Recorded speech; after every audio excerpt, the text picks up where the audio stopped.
Supreme Leader here, back at you with another episode. I'm kind of going to piggyback off the one I just made. I think it was episode 11 or 12, one of the two. It was kind of a mix, I guess, about arcade-style gaming, just arcade-style gaming alone, and ranking systems. Will arcade-style gaming make a comeback? Obviously, like Call of Duty, one of the biggest games, most streamed games, blah, blah, blah. 95 to, honestly, I can even say 99% of people who stream it alone are playing Warzone. They're not playing the arcade. They're not playing multiplayer. And I will say, to kind of just jump right into this, Call of Duty just has the worst ranking system of all, like, ever lately. And I think, I'm not gonna lie, I haven't really played much multiplayer on Modern Warfare. So I don't even know, which is bad. But like I said, I have no interest in it because the last ones I played, the ranking system's horseshit. In the older games, the only ranking there was in Search and Destroy. There's no team deathmatch ranking. And kind of my question for you guys, if you guys don't mind commenting, do you think arcade style gaming will come back?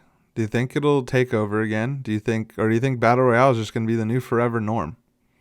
I hope not. I love Battle Royale. Don't get me wrong. I enjoy it, and I hope it stays around. But I would love to see arcade style gaming come back. And I'm not sure why games don't include, like I said in past videos, a simple Halo-style ranking system for team deathmatch, for search and destroy, maybe even like a headquarters. You can't do it for every playlist. Actually, you can. Halo did it. Halo had team snipers, team SWAT, it had hardcore. It had everything. You can do it for everything. But why not have a number system, just a simple number system, 1 to 50, like Halo, and as you win and your performance in the game impacts your score, impacts your number. And you're always grouped up within 5 levels, whatever the number is of your number. So if you're 30, you're playing with 25s, and you might be playing up to 35, which I still think is, when I played Halo, is pretty much you played with everyone within 2 levels. Like, it was that tight. We also had a ton of players playing it, so I guess that's why. But I think that is the only way to bring back arcade style gaming, is if you include a rank system that, 1, is simple, and 2, like Overwatch might have the worst ranking system ever invented. I don't know what those people at Blizzard are doing. Just absolute stupid.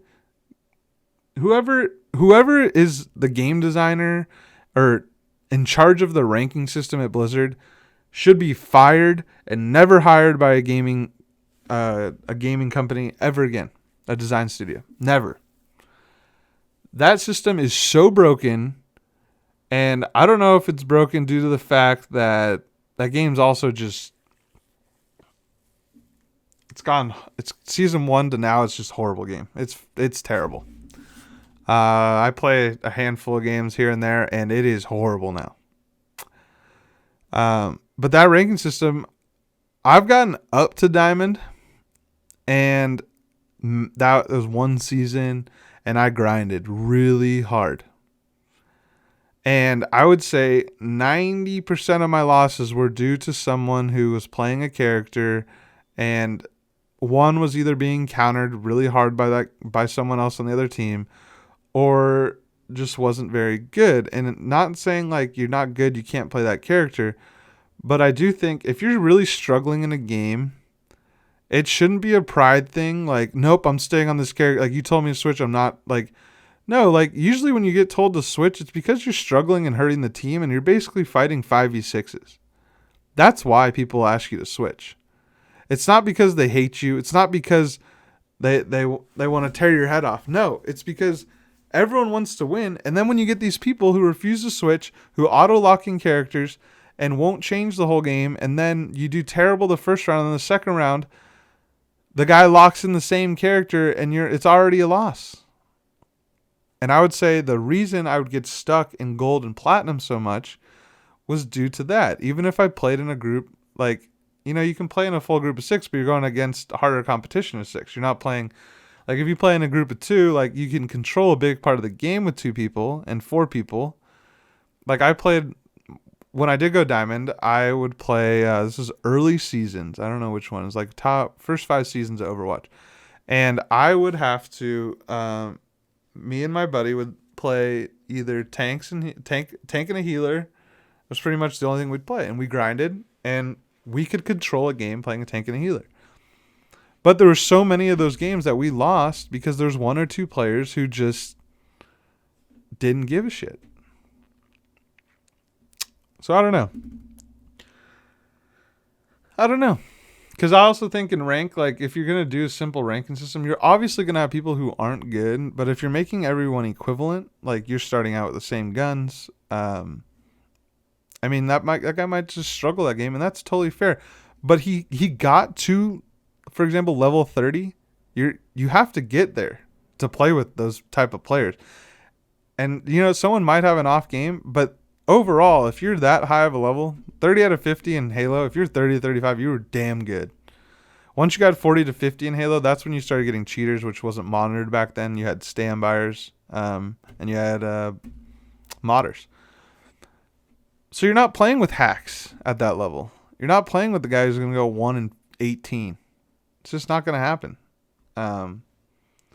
So anyways, I hope arcade style games make a comeback. I think the only way to do that, though, is to include a ranking system. I'm not saying the ranking system from Halo is I'm biased. I love that ranking system. I'm going to say it's the best. But come out with a different one. Don't come out with this like tier, like, from 0 to 500 bronze, 500 to 1,000 silver, 1,000 blah, blah, blah, blah, blah, X, Y, like, go down the road. I don't think that's a good way to do ranking systems. I don't think by doing it in divisions is good. I think you need a number. I think you need a hard number, and this is the highest number you can get to. I think that was the best. But, hey, let me know what you guys think. Comment. What ranking system do you guys like best? What games have you played that have had really good ranking systems? I'm sure they're out there. And I'm not saying all of them are bad. Valorant isn't bad. It's okay. I think Overwatch is, obviously, you heard me rant for 3 minutes. Overwatch is just horrible. Call of Duty really doesn't have one. I'm trying to think of some other games. Fortnite, they have the leagues and stuff, which is basically the same exact thing as, I guess you can compare it to Overwatch and Valorant, which I just don't like the leagues. I don't like the divisions. I think that's not a good way to do it. I guess Call of Duty kind of has it right in terms of team play, which isn't a bad way to do it. It could be part of the ranking system is like including people with similar KDRs and putting them into the same match. But then again, it takes a long time to improve your KDR at a certain point in the game. Obviously, in the beginning, you can improve it a lot. Once you get later on, more kills, more deaths, it's harder to do it. So I don't know. Let me know what you guys think. I'd love to know. What do you guys think? Arcade games make a comeback? Do they not make a comeback? What's gonna make them come back? My idea is you need a good ranking system to make them come back. Let me know what you guys think. Appreciate you all. Like the video if you like it. Subscribe if you like the channel. Gonna have a bunch of videos coming out the next week. Love you all. I'll be back soon. Supreme Leader. Out.